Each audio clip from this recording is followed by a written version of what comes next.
Complex PTSD, the secret to healing depression caused by narcissistic cruelty. Anyone who has survived narcissistic abuse knows that the battle doesn't end when the relationship ends. Psychologists often observe that survivors must confront a tangled web of complex PTSD, a condition born not from a single traumatic event but from a prolonged erosion of self. And woven into that trauma, almost like a shadow that attaches itself to every thought, every memory, is depression.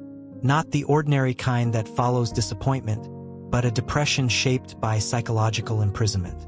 Clinicians describe it as identity shock, the collapse of who you once were into someone you barely recognize.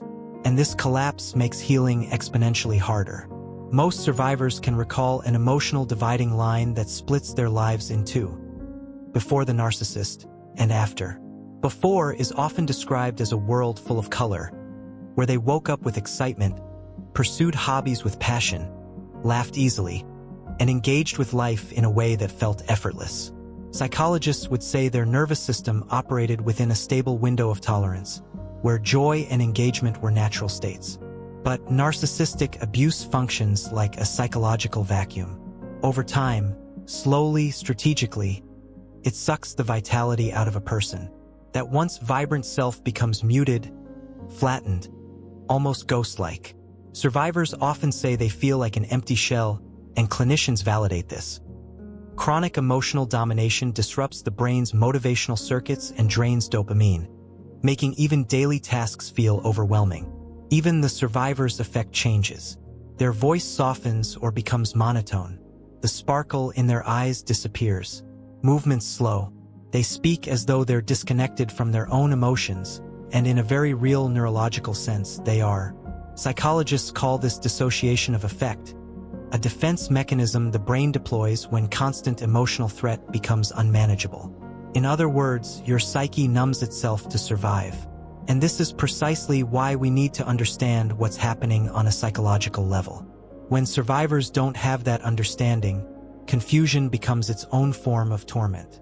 Many describe lying awake at night, mentally spinning.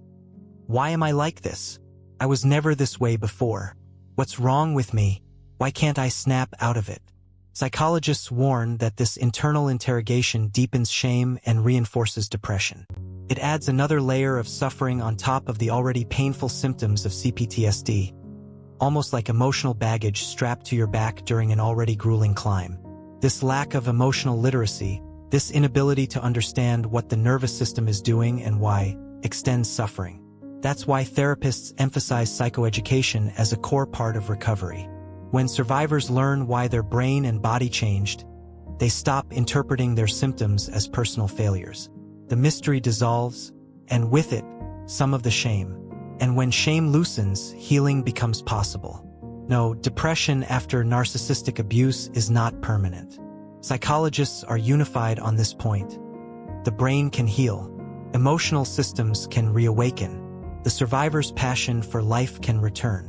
But the path forward begins with understanding the mechanics of what happened and reclaiming the parts of yourself that were suppressed.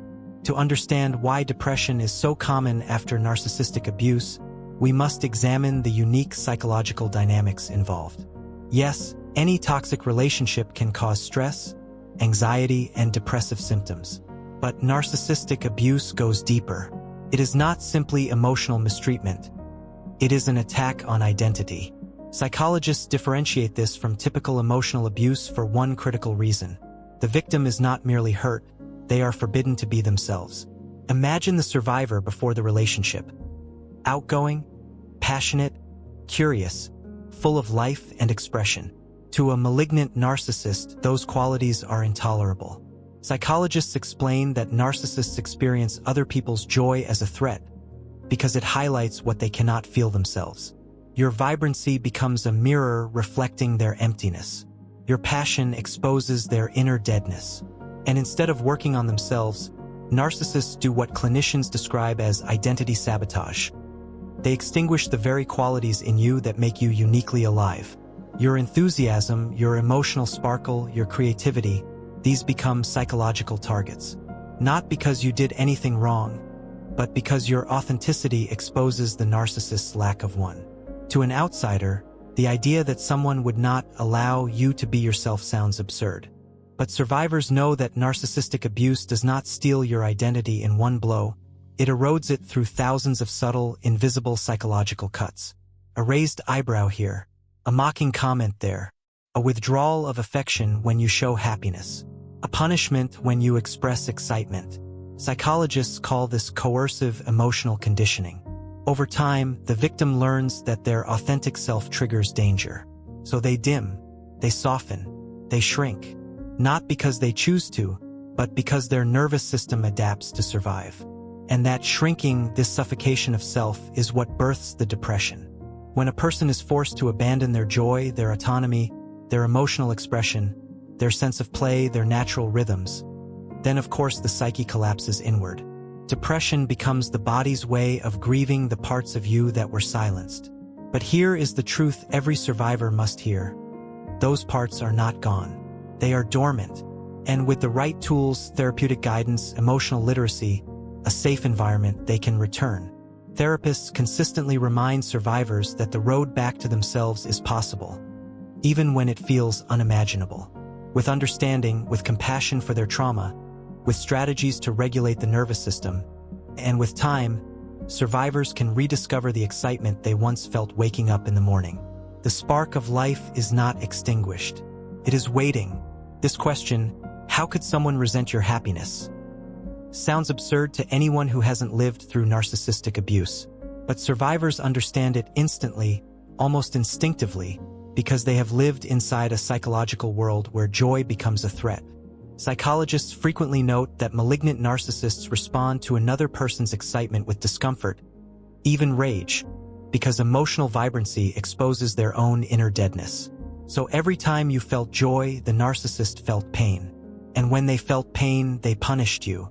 Over time, this creates a subconscious blueprint inside the victim's nervous system. Joy equals danger. This is where coercive psychological conditioning becomes truly dangerous. The brain, which is always trying to keep you safe, begins to anticipate the narcissist's attacks before they happen. Therapists often compare this to a form of emotional Pavlovian conditioning.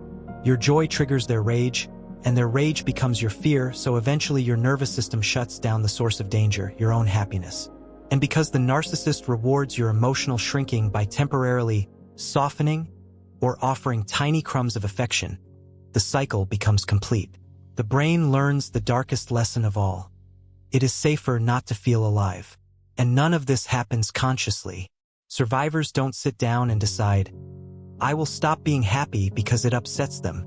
Instead, psychologists explain that the subconscious mind, especially under chronic threat, takes over. It rewires survival instincts so profoundly that the victim begins avoiding joy, motivation, and passion the same way they would avoid a physical predator. Depression, then, is not merely sadness, it is a learned survival state, a psychological bunker designed to protect you. But this is also why healing becomes so disorienting after the relationship ends. You finally leave the narcissist. You set boundaries. You detox from toxic people. You create emotional distance. By all logic, you should feel free. But trauma never obeys logic, it obeys conditioning. So you attempt to return to activities you once loved, you try to wake up excited again, you try to feel alive, and you find that your own body refuses to cooperate. Psychologists recognize this as somatic memory. When the body holds trauma even after the mind intellectually understands it's over. Your conscious mind says, I want joy. Your body says, joy is danger. And this internal war becomes one of the most devastating aftershocks of narcissistic abuse. Joe Dispenza describes this phenomenon by saying that the body becomes the mind, meaning your physical reactions have taken control of your emotional destiny. Psychologists call this bottom-up processing. The body influences emotional states more powerfully than conscious thought. After prolonged coercive control, the body often defaults to depression, not because it wants to, but because it believes depression is the only safe place left. This is why many survivors seek medication. And as you said, there is no judgment in that choice. Psychologists emphasize that medication can stabilize the nervous system and reduce acute symptoms. But medication alone cannot rewrite the subconscious associations, those learned emotional reflexes that link joy to danger. if your thoughts remain unchanged, and if your body continues to operate from a trauma-conditioned state, then the depression remains rooted beneath the surface. This is why healing requires not just relief, but retraining. A complete reconditioning of the mind-body connection. And this retraining must be consistent, because if narcissists are anything, they are consistent in the way they break you. That's why survivors must be just as consistent in the way they rebuild themselves. Now, here is one powerful technique, simple but psychologically profound, that can begin to shift your emotional landscape if practiced every day with gentle persistence. This exercise targets the subconscious associations created during the abuse and slowly rewires the body's fear response to joy. It is not a quick fix, but psychology shows that repeated emotional experience is the only way to undo trauma conditioning. Let's begin with the first and most important tool, emotional microdosing. This is a neuroscience-backed technique that therapists use to help trauma survivors teach the body that positive emotion is safe again. Instead of trying to force yourself into big, overwhelming happiness, which the conditioned body will resist, you introduce joy in tiny, controlled doses. Small enough that the fear response doesn't activate, but meaningful enough for the brain to start building new associations. It works the same way trauma was formed, through repetition, but this time the repetition is healing. And this is where most survivors unintentionally fall into a deeper trap. The belief that because the depression feels automatic, it must be permanent. Psychologists often refer to this as emotional conditioning, a process in which the nervous system repeatedly fires the same emotional response until it becomes the default pathway. What makes depression feel so unshakable is not just the sadness itself, but the familiarity of it. Your brain loves what it knows, even if what it knows is slowly destroying you. Trauma specialists explain that the nervous system often confuses familiarity with safety, and so the body clings to what is predictable, even if the predictable pattern is pain. This is why survivors report that happiness feels foreign, even threatening, because it activates neural regions associated with uncertainty. The brain whispers, "This is different," and different is dangerous. Not because it is true, but because the brain has been trained to believe it. When psychologists study recovery from chronic emotional trauma, one thing becomes clear. The body often heals last, because it is the place where the subconscious mind hides everything it cannot process. Emotional neglect, manipulation, narcissistic abuse, abandonment, all of it gets stored not just as memory, but as a felt sense. This is why your chest tightens at random moments, why you feel heavy in the mornings, why your muscles ache even when you've done nothing. The body is replaying the emotional soundtrack of your past without your permission. So when you attempt to interrupt this pattern with joy, even something as simple as shaking your body, dancing, stretching, you are not performing a silly ritual. You are making a neurological rebellion. You are giving your nervous system undeniable evidence that another emotional state is possible, and the body cannot ignore lived experience. Every psychologist who studies somatic healing agrees on this one truth. The body responds to what it experiences, not what it is told. But here is the part most survivors never hear. Each time you provoke a new emotional state in your body, even if just for a few seconds, your brain is forced to carve a new neural pathway. This is neuroplasticity in action. Dr. Joe Dispenza and trauma-focused clinicians alike describe this as installing a new emotional filter. The first time you do it, your body resists. The second time, it gets confused. The third time, it hesitates. But somewhere around the 10th, the 15th, the 20th repetition, something extraordinary begins to shift. Your body recognizes this new emotional signature as familiar and therefore safe. And with safety comes acceptance. What once felt forced now feels natural. What once felt foreign begins to feel like home. You're not pretending to be happy. You're teaching your body how to feel something other than pain. And for many survivors, this becomes the first real doorway out of depression. Yet healing is rarely a straight line. Psychologists often warn that when you begin to change, your old emotional patterns will fight back. The depression may intensify for a moment. The numbness may return with force. This isn't failure, this is the nervous system testing its old survival strategies. It's the emotional equivalent of a security alarm blaring, insisting, "Stay where you were. It's safer there." But each time you choose to respond differently, each time you choose movement over stillness, expression over suppression, presence over paralysis. You weaken that alarm. You teach your brain that the world does not collapse when you feel joy. You prove to yourself that happiness is not a threat. And slowly, the fear surrounding positive emotions dissolves. Psychologists call this disconfirming experience, real-world evidence that breaks the illusion of danger attached to healing. And in this process, something else becomes painfully visible: how much of your emotional identity was shaped by people who benefited from your pain. Narcissists, abusers, or emotionally neglectful caregivers often train your body to brace itself, to shrink itself, to silence itself, to hold the emotional weight that never belonged to you. You were conditioned to anticipate their moods, to absorb their aggression, to carry their insecurities. And your body learned to survive by becoming small. But the moment you begin to reclaim your emotional state, even for a few seconds each morning, you disrupt every psychological pattern they installed in you. You become something they cannot predict and therefore cannot control. This is why psychologists insist that somatic healing is also liberation. You are not just changing your emotional chemistry, you are reclaiming ownership of your life. This is why the work must be consistent. Not perfect, just consistent. Because repetition is what built the depression, and repetition is what will dismantle it. Each small act of emotional provocation becomes a tiny declaration of war against the past. Each conscious decision to disrupt the old pattern becomes an anchor point in the present. Over time, the body begins to trust these new emotional signatures more than the old ones. And slowly, the depression that once felt like your identity becomes just a memory, a pathway your brain can access if it wants to, but no longer defaults to.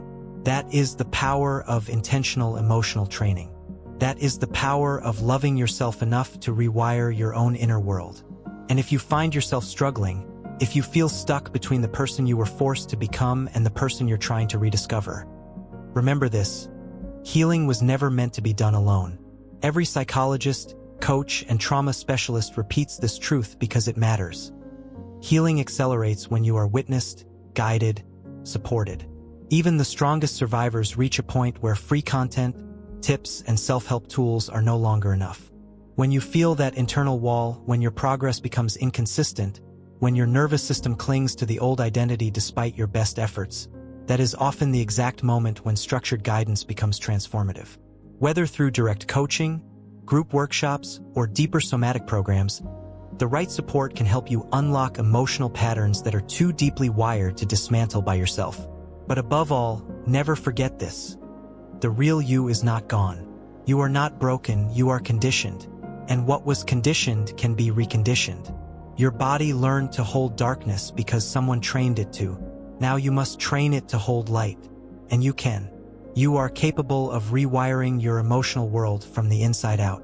Your job now is simply to show up for yourself, again and again, until your nervous system finally understands. You are safe enough to become who you truly are.